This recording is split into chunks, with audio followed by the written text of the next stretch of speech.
I will keep this because I have a similar insight with this regarding, you need, I don't want to say maybe a wake-up call, but if we have forgotten our true nature, there are sometimes what we call suffering or pain is necessary to bring us and show us that light. I want to ask you, Darius, are there any specific ancient texts or scriptures that you have ever studied or looked upon when you were starting off your journey, at least? I know it's been a while now, but no, I haven't. Even when I was showing the first time the laws of Mente, just to show you, also I want to go back as well. I actually can't necessarily even read, just to give people more context. Yeah, I can't. I'm what you would call when I read certain things, words start to change and go backwards on me. And it's very hard for me. So I need to actually listen to things. Yeah. And so when I tell people I don't read, sometimes they don't believe me, but I actually can. Well, that's the reason why. So I never looked into things like that. I've always asked people, what does this mean? Or some people are asking me certain things, or they're showing me something. I have to ask somebody else, what is that? What does that say? So they can, tell it to me. Now, I say that because the information about which I'm gathering is coming from this state, and you would say just remembering the information, as well. First time I was in the halls of the Mente, I had no idea what that was. I had no idea. The first time that I was taken there, I thought that the halls of the Mente, and I've said this before, I thought that it was actually hell or something, the way that it was pronounced to me. And then I come back out of the experience, and I was showing exactly, and I accessed one of the entrances into that area. I was like, okay, what is halls of the Mente? And all the information was pulling up. I was like, wow, it's exactly where I was. And so this is why, even when you hear me say a lot of these scriptures, Christianity, like in terms of the text there in the Bible, or certain texts within India, ancient civilizations, the Greek, Romans, indigenous people here in Australia, a lot of these are all very, very true and accurate, minus a lot of the deception that has taken place to put souls into fear. So when you look at a lot of these things, and even the things that you studied, if you start to then shift the soul, okay, here are these bits of truth. But then if you do not do this, then you will suffer and be forever trapped into hell, or other different versions of how they explain it. Yeah. Then you've already forgotten at the most basic sense that you can never control the trap of soul unless you believe it to be so. And you cannot have ultimate expression of freedom with the limitation. And all these things are limitations that is in place on you, the soul. And you are not limited unless you believe these things. Yeah. So, yeah, I know that's a big, probably going off a little bit off topic. Okay. that gives a good context to what I was wanting to get at. In any of your experiences and that you've had, have you ever had any vision or maybe insight, if you want to call it, about the future of humanity's consciousness, where we are going in terms of our collective consciousness? Okay. Yeah. We're moving into a time where all suffering ends. And that's where we're going, and that's where we're headed. There's a lot of different things that will be building up to that, because once you start moving in that direction, all is revealed. You can't say that you become awake and aware to things without realizing all of the negative things that have been done to put people in this place to begin with. Yeah. So the future that will occur is you're going to see that all suffering of man and the living woman stops. There's many different paths and stuff to get there, but that's where we're headed. That's where we're going. That's what I've been showing on the other side through out of body states. I've been showing the potential future events of this occurring, and it is a true celebration. And, in other interviews, I've been hesitant to share these things. I've shared it maybe once or twice, but I'm telling you, that's where things are headed. Yeah. And you could see it. Right now, you are seeing the destruction of all things that control people. Yeah. You're seeing it through the old systems. Right now, even yourself and people that are listening to this from the younger generation now of age no longer want to tolerate this place, this systems of control, because you could see past it. So what happens when the majority of souls see past this and they were all collectively there? The only reason why this continues, the way it is continuing right now, the only reason is because you have souls that choose to stand down out of love, even though they know the truth of things. And standing down and not doing anything when you see things happening, you become and you support the very evil of that which you say you do not want here. And so things are going to change. And it's not to put you in a place where you just sit back and do nothing, but it only changes with you. This place only changes when souls realize who they are again, the creation of this in love. That's when this changes. That's the only way that this place will truly change. Back into heaven on earth, or whatever you would like to call it. Because you cannot, this place will not change in that way. The people try to change it with the same level of consciousness, same level of control systems that have enslaved them in the first place. I know cryptocurrency is a new thing, but as long as money exists, there's always going to be people that have and have not. And any form of that is putting a soul into enslavement. We are the only people here that ought to pay to live in that which we were born. And it wasn't meant to be that way at all. So even when you move into other forms of this and that, you're still using the same consciousness that has put you and put souls in this place of where they are now, in the amount of suffering. And the only way breaking past that to the end of all suffering is when each soul realizes unconditional love in their home and where they return back to.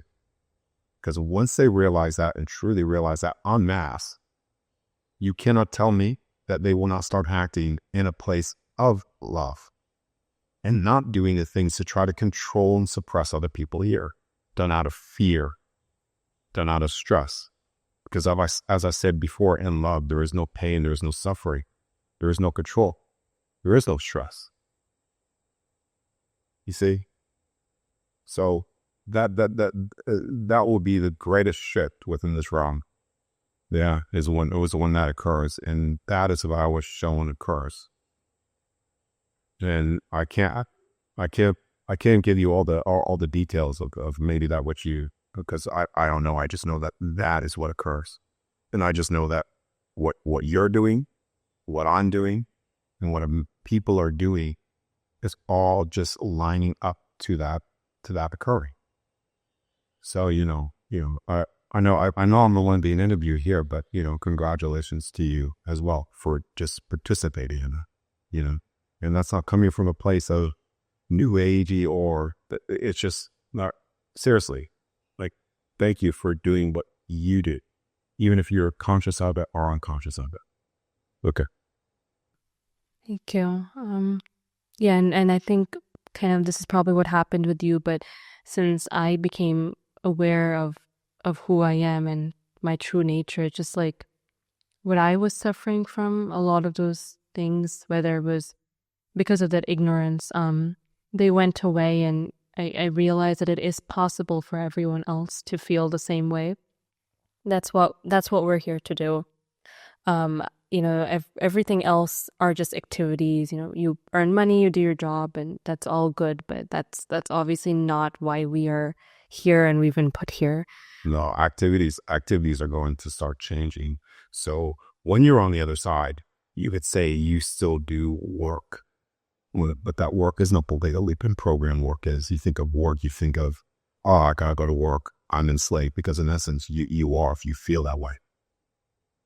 But the works that the souls will do, or the things that they do, the work that they're going to do, will be in a place of their ultimate fulfillment and joy. And that's what when souls do that and they move into that place, that is what brings about new things that have never been birthed before. Let's just say technology, free energy, the understanding of who we are. Because you never access those true places of divinity and truth unless you are in a place of love. Those places never even open up to you unless you're in that place. So the moment you step into that place is when these things will start to manifest in this realm of heaven again. So yeah, that's okay. You've mentioned the other side many times throughout this conversation, Darius. I need to ask you, when you're talking about the other side, are you referring to what we refer to as heaven? And if that is the case, what is there? Does it look like what we see on planet Earth? I know you're talking about how the work is different, but what is it that makes it so special and, I don't know, illuminating in that sense? Okay, well, it goes back into that you're just freedom too. So when you are on the other side, your soul is able to create things of that which it desires to do. You could say that's your soul is at work doing those things. Yeah. To create something that you desire to experience and be. And then who does that benefit on the other side? Well, it benefits you because you're in love, but it also benefits those, each and every soul as well, because if they desire to ask you something or based off the experience in your creation, then everybody could learn something. Yeah. The same thing that I could learn something from you, you could learn something from me. But when we're talking about specifically this construct, this is just one out of many. And you could say this particular one, we are the Sarah. Yeah. So, and I'll just leave it there and consider that. Yeah. Do you have any specific opinion or I guess insight about the concept of reincarnation, to come back after back and have multiple lives, in the sense that and I don't know if this is what you believe, but that the consciousness is one that doesn't change, but we are taking different bodies as if we're changing clothes life after life, and that's what I mean by reincarnation. Do you have any thoughts on that? Yeah, so what you just said is if you choose to come back here or experience this, then you would be doing just that. You'd just be changing clothes. But it's interesting too, because your soul on the other side carries a certain imprint of, let's just say, physical body. And so you could say that we're created in the image of our soul, what's the soul? It's God. So then this is where you go, and we are created in the image of God as well, because every single soul is that. Yeah, it's all living within you. And so the soul has this perfect template, perfection. And based off what I've observed, it seems to be that even though there's distortions here, there's distortions within the physical body in terms of, things can be distorted. And when you're born and stuff, things don't look the way in the perfected state. But the body is actually you could say a mirror, a distorted mirror of the perfected version of what you look like on the other side. And this is where you get certain beings when they come back here, even yourself, if you remember being here before in the past. Yeah. You'll find, whether if you're a man or a woman, that even in the man, you still carry similar attributes that you do now. You see, like the imprint that seems to remain very consistent, does that make sense? Yeah.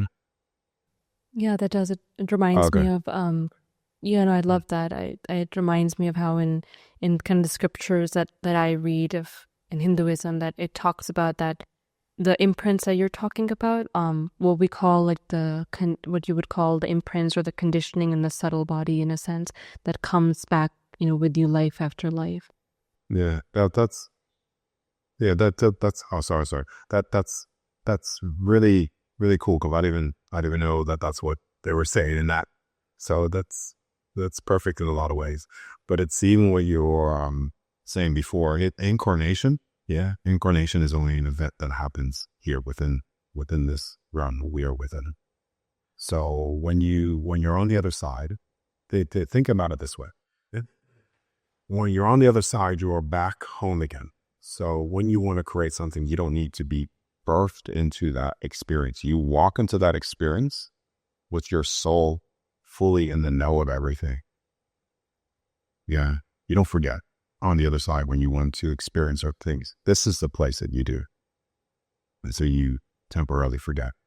And therefore, because you temporarily forget, we're in you could say the chaos that we are now as well. Yeah. Experiencing the unforeseen events. But yeah, it's only something that happens here. And so now,